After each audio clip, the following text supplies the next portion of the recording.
third satellite S3, this will also say that, okay, this signal is coming from a radius like this. So we can find out the location of the device. So this is a principle of trilateration that is used by the satellites to pinpoint the location of a GPS device, of a location. Now, the same type of principle is also used while we try to locate the epicenter and focus of the earthquakes. Okay, this way, in the similar way, the seismographs that measures the seismic waves, record the seismic waves, they will also measure what is the radius of the signal coming from, wave traveling from. This way, we will pinpoint, okay, this is the location where all the instruments are saying that the position must be here. If we have more satellites or more instruments, then we can further pinpoint the exact location. Therefore, we are saying that we will need a bare minimum 3, but necessary is 4. If we have 4, we can say that this is the location from where the signal is coming. And currently, GPS system has 6 satellites. Okay. For every location on the Earth, from every location, 6 satellites are accessible, and 6 satellites are making this kind of circles and estimation of the radius of the signal coming from, distance measurement. Okay, and then finally, combination of these data from 6 satellites will be giving us the exact location of a particular point. Then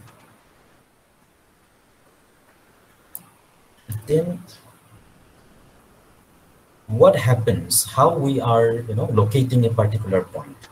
When we are locating any point, what we do, we use coordinate system, right? If it is a 2-dimensional thing, we will say that this is x comma y is equal to 3 comma 4. So we will know that if this is the origin, x direction we go 3 unit, and y direction if we go 4 unit, we shall find this particular point P, say for example. So this is the location of the point. This is how we will identify the location of the point, right? Now, if this is a 3-dimensional space, then we will need another axis, right? We will need z-axis. So the z-axis, what we will do, say for example, now the P point is x, comma y, comma z. This is, say for example, 3, comma 4, comma 2, say for example. So we come here 3 along x-axis, we go 4 unit along y-axis, and we also come 2 unit along z-axis. So that way we will find the next P point. So this is how we represent different points, right? This way we will say that this is the location of a particular point corresponding to a coordinate system. Similarly, the Earth, for Earth also what it is being done, we are saying that this is a reference Earth. We are saying a reference Earth because the Earth is not uniform, right? We know that. So we are saying that we have a reference Earth, and we are saying that we have a coordinate system on this Earth. Okay? We are saying that this is some coordinate point, this is some coordinate point, this is some coordinate point, this is some coordinate point on the Earth. And that according to those coordinate points, the GPS system will be locating the points in a ground. Okay.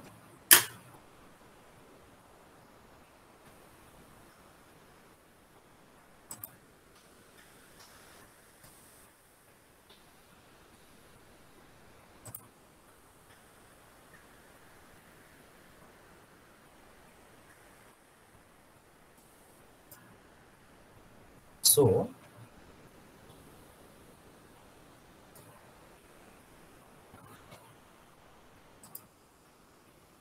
we saw that this is a GPS device, handheld GPS device, and then this is the principle of distance measurement.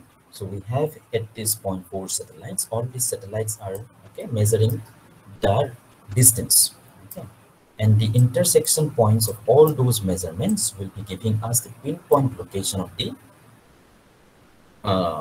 GPS instrument, GPS device, which is being used here. Now,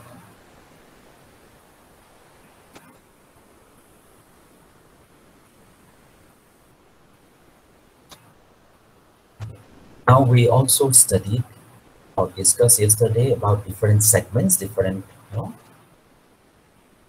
in branches in the GPS system. So we had 3 segments. One is the satellite constellation. Remember the number 24, we need a 24 number minimum for a fully functional GNS system. Okay. Then we have this control station, which are monitoring the satellites, which are finding out the position of the satellite, the orbits of the satellite, the speed with which they are, orbiting, etc., are being controlled, being monitored from the control station. And then the third segment is the GPS devices. And this is how the coordinate system is working. Say, for example, so Earth is being considered, we are considering a reference Earth, something like this. And we are saying that we have a coordinate system, and according to the coordinate system, we are marking different points on the Earth. Okay. And this is an ellipsoid. What is an ellipsoid? It is a sphere that is flattened at the poles.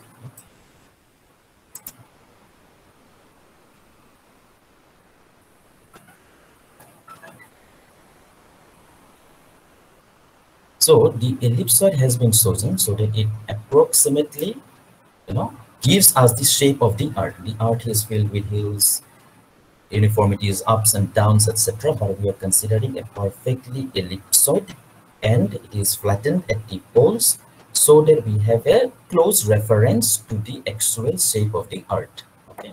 And then we are putting on coordinate system. What are the coordinate system? It can be defined by this latitude, longitude, or ellipsoidal height. All these are part of the coordinate. They are the X, Y, and Z axis. Okay. And what will be the origin? Origin is the center of the spheroid.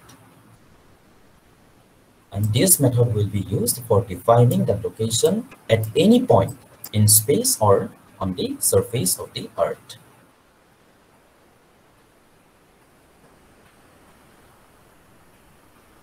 And what happens? Sometimes one coordinate is required to transform to another one, okay, to establish relation between measurement, because there are different type of GNSS system, global navigation system. There are different types. GPS is there, then there is one by China, there is one by Russia, there is one by India, like that. So we may at times require to establish, connections between different type of measurement. Then what may be required, one coordinate system may be required to be transformed to another coordinate system, because all those measurements are not following the same coordinate system at the time of measuring. So therefore, finally, there may be a coordination required between different type of system. So that is coordinate transformation.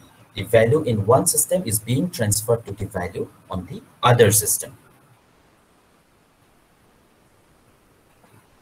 And the final point, each satellite transmits a regular GPS signal that is carried by radio waves in the microwave part of the electromagnetic spectrum. So electromagnetic spectrum, by this point we know, and radio waves is a part of electromagnetic spectrum, and radio waves are being used in the GPS technology. Okay. So there are a few more theoretical parts here. We discussed a little bit yesterday. Please see them again here. Okay. Now, after the GPS topic, we have to discuss photogrammetry survey. Now, what is photogrammetry survey? As the name says, here we are taking photographs and preparing maps of the area. Okay. The first classification is here, terrestrial photogrammetry and aerial photogrammetry. So as the name says, terrestrial photogrammetry, what it is being done here, photographs are taken from a fixed position on the ground. That is terrestrial photogrammetry. While the aerial photogrammetry, what we are doing, we are using an aircraft, a drone, etc., and we have a camera setup, and we are taking photographs from the air flying over the ground. And then we are combining these photographs and we are preparing a 3D map, okay, or 2D map, whatever is required. We are preparing based on those photographs. So this is photogrammetric survey. So this way we have an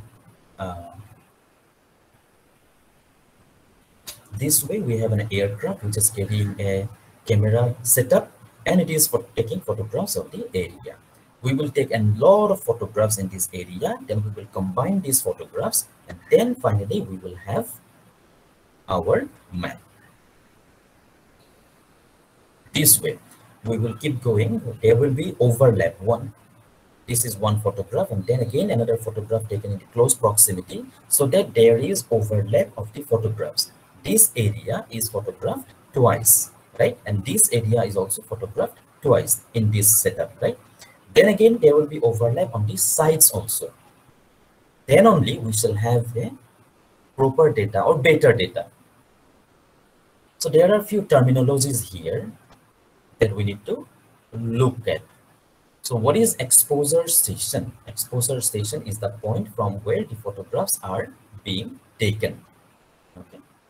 What is flying height? Flying height is the height of the camera or height of the exposure station from where the photographs is being taken. We may express it corresponding to the ground. We may also express it corresponding to the mean sea level. When we will express it corresponding to the mean sea level, this value will be RL of the flying height. Then altitude, vertical distance between aircraft and earth surface. Then tilt. What is tilt? We'll see here. Okay, so if this is our camera setup, say for example, we will have a focal length, right? The focal length at which the image is being created, that is our focal length. And this is nadir direction. This is exactly below the camera point in the plumb bob direction, towards the direction of the gravity. If we hold a plumb bob here, it will point towards this, and we have center of gravity here, right? So this is the perfectly vertical line. Then if the camera is tilted, so that is tilt, right? Very simple. So this is a tilt angle. How much the camera is tilted from this nadir direction or exactly vertical direction, that is tilt angle. So when we tilt the camera and take photographs like this, so this will be oblique photograph. There can be two types of oblique photograph: low oblique photographs and high oblique photographs. Just as the name says, low is, there is lower tilt, higher is higher tilt. When there is higher tilt, the horizon will be visible in the photograph. When it is low tilt, the horizon will not be visible. And these are the basic definitions. We have the lens here. We have the lens here, and this is going to be our focal length. This is focal plane where the image is being produced. We know these things, etc. Right? So this is the elevation from the ground. This will be elevation from the mean sea level, which we call reduced level.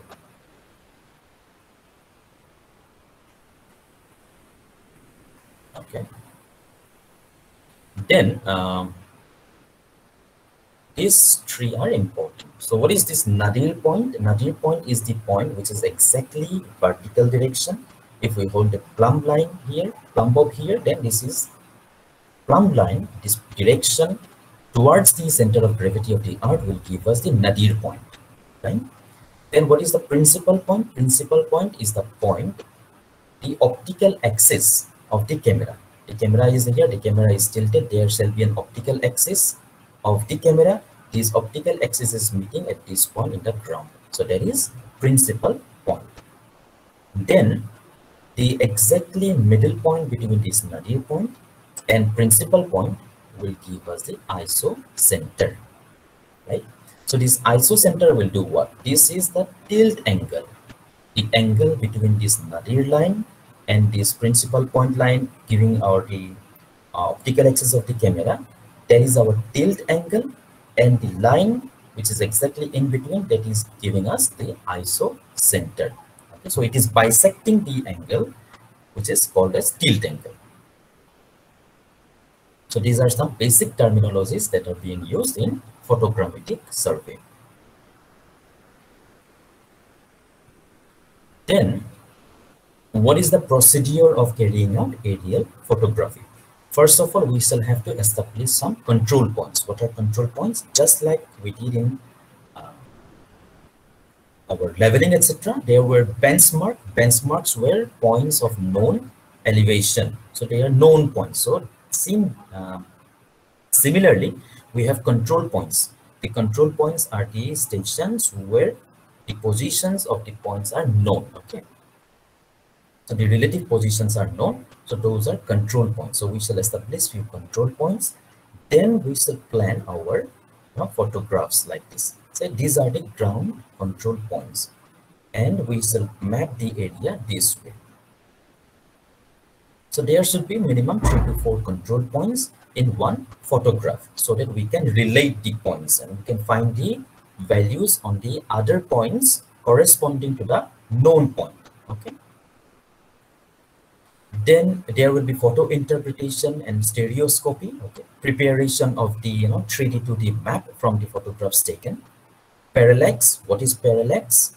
Parallax is the change in position of the object when viewed from different point of observation. It occurs when we view an object with one eye closed and then view the same object with the other eye. What happens? Our point of vision changes and therefore the position of the object also seems like it is changing. So that is parallax. So in taking photographs, because it is moving, same object may be taken twice, thrice from different points, right? So the position will seem like changing. So that is parallax. That parallax has to be measured and has to be corrected for. Then finally, construction of map and cartography. What is cartography? It is the procedure of constructing the map. Now, what is flight planning? So in the flight planning, we have to see what is the area to be surveyed and what is the focal length of the camera, how much overlap is required, what is the scale of the photograph. All these things are to be considered here.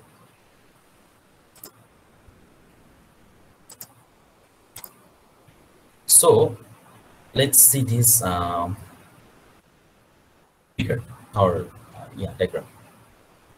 So here what we are doing, we are going this way and we are clicking photographs this way, this way, this way, like this. So this is the first photograph, second photograph here, third here, like this photographs are being taken.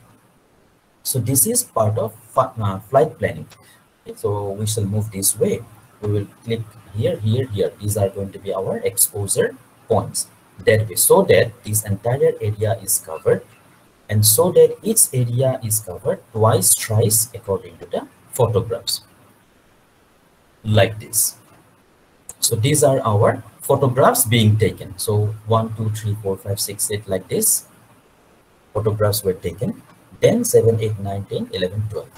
So there is overlap of the photographs. Why overlap is required? So that we can prepare the diagram or map later when processing properly. We have information of the same point in 2, 3 photographs, 2, 3 images, so that there is proper overlap and so that there is proper information in the final map.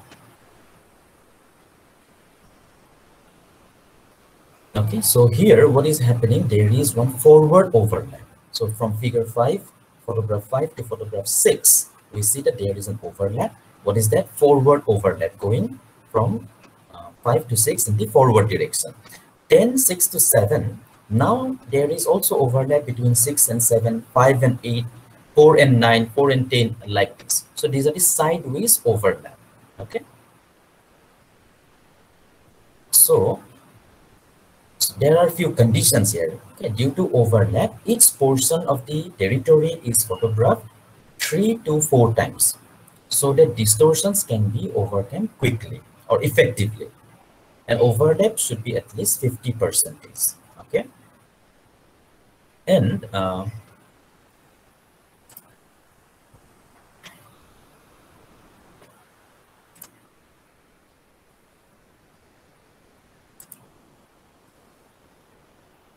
one condition is like this. So if we have a photograph measured here, photograph taken here, there shall be a principal point, right? This is the point which is connecting the optical axis of the photograph. The next photograph should be so taken that this principal point of the previous photograph is in the next photograph. The next photograph will have some principal point somewhere here, like this, right? Then the next photograph will also should be taken in this way, that the principal point is visible here.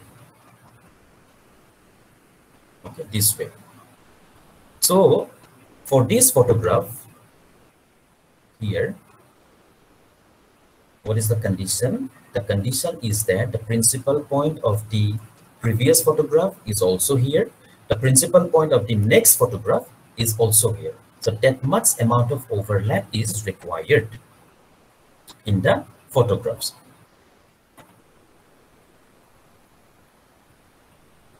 Okay. Now, photo interpretation and stereoscopy. After clicking on these pictures, what we shall do? Photo interpretation. We will have instrument, we will have softwares, we will have magnifiers, which will combine these photographs and then prepare a three-dimensional model of the entire area. Then parallax we already discussed. Then construction of the map. And finally, maps will be constructed, 3D, 2D, whatever is required, it will be constructed, all the information we will see there. Okay, and sometimes if the some portions are not visible, then this tilt is required. The tilt we discussed when the camera is bent, not perfectly vertical. The tilt will be required when there is information hidden due to the shape of the ground. Then we will have to do the planning accordingly. We have to tilt it by some angles and carry out the aerial photogrammetric survey. Okay, so this is the basic here.